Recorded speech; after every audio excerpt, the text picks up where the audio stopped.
So iOS 26 is here and there are a lot of new features. So many in fact that it can be quite confusing. Some of them are very useful, others are more gimmicky, and there are also features that are honestly just really nice to have.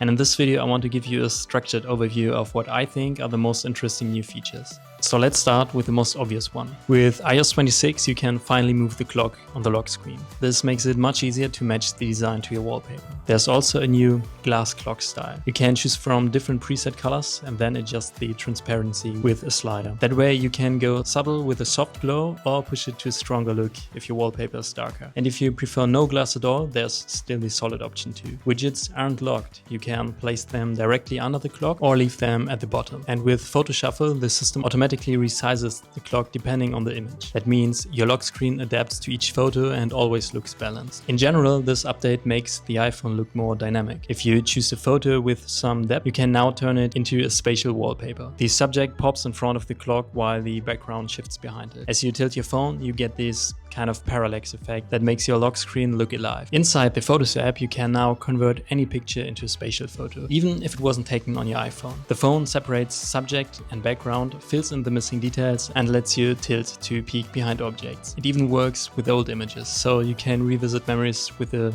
new 3D effect pretty much. App icons now support new styles. Default, dark, completely clear or tinted. With the tinted option you can even pick a color directly from your wallpaper. It's basically a built-in theme engine that works across every app icon and widget, so you don't end up with mismatched styles. The liquid glass effect removes the color from the apps, which makes them harder to identify, but at the same time serves the purpose of grayscaling your phone to reduce the overstimulation from vibrant colors. This can help to spend less time on your phone, since it is in some way harder to read and therefore honestly less enjoyable to use. If the liquid glass effect feels too busy, you can reduce the transparency in accessibility settings. This makes text in places like Messages or Control Center much easier to read. It turns the effect from full liquid glass to a frosted background that's more practical for daily use. The Photos app has been redesigned to be much more usable. By default, it now shows a clean media library with everything in one place, while collections hold your albums and categories. You can filter by media type like videos or time-lapses. The camera app has a cleaner design. Photo and video are always front and center, while the other modes can be accessed by swiping left or right. For more advanced controls, swipe up or tap the new top panel. This reveals settings like exposure or formats, all in one place, instead of hidden in menus. And instead of cycling through frame rates, you can now directly pick 24, 30 or 60 frames per second and the resolution you want. This one's hidden, but super useful.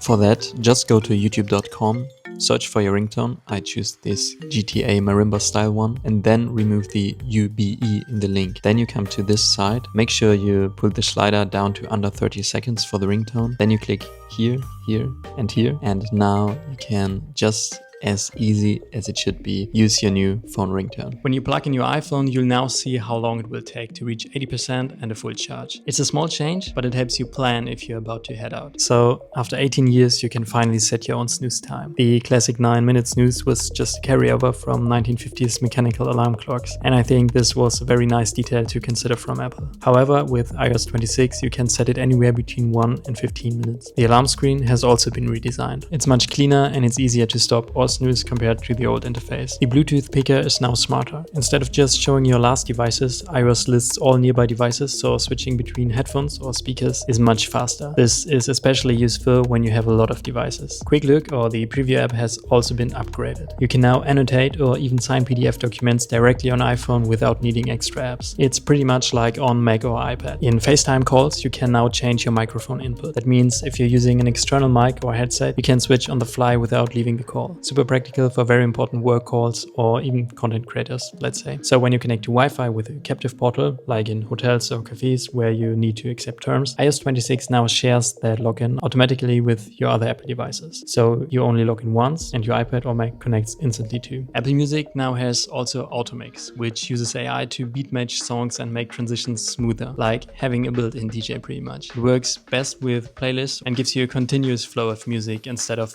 abrupt changes. When playing music, you can now tap on the album artwork on the lock screen to animate it. It feels honestly like a mini visualizer built right into your phone. In iMessage, each chat can now have its own background. You can pick one of your own photos or choose from Apple's animated presets like Aurora, Sky, or color gradients. These slowly animate in the background and make your conversations feel much more personal. Just note that the background also appears on the other person's phone. The phone app itself now combines favorites, recents, and voicemail into one clean layout. This is one of the craziest new features. You now can control your iPhone with your face. Once enabled, your head movement controls the pointer, and gestures like a smile, pout, or sticking out your tongue can trigger actions like taps or opening the app switcher. And at first you might think that it's just a gimmick, but I think for a person with a disability, it's kind of a game changer. iPhone can now screen calls from unknown numbers. The caller is asked to record their name and reason, and you see the transcript before deciding to pick up. It's one of the easiest ways to avoid spam. And when you're stuck on hold, iPhone will now wait for you and notify when a human comes back on the line. No more listening to endless trash music. You can now even set chat to automatically translate messages in both directions. For example, if your friend writes in French, it will instantly appear in English on your side, also vice versa. This makes cross-language conversations seamless without needing a third party. There's also a new adaptive power mode. If your phone notices you're draining faster than usual, it dynamically lowers performance and brightness to help your battery last the whole day. So that's it. That's iOS 26. 26 new features grouped by category. So let me know in the comments which one are you trying first. I hope you got some information in this video, and if you liked it, make sure to subscribe. And as always, have a great one, guys. Ciao.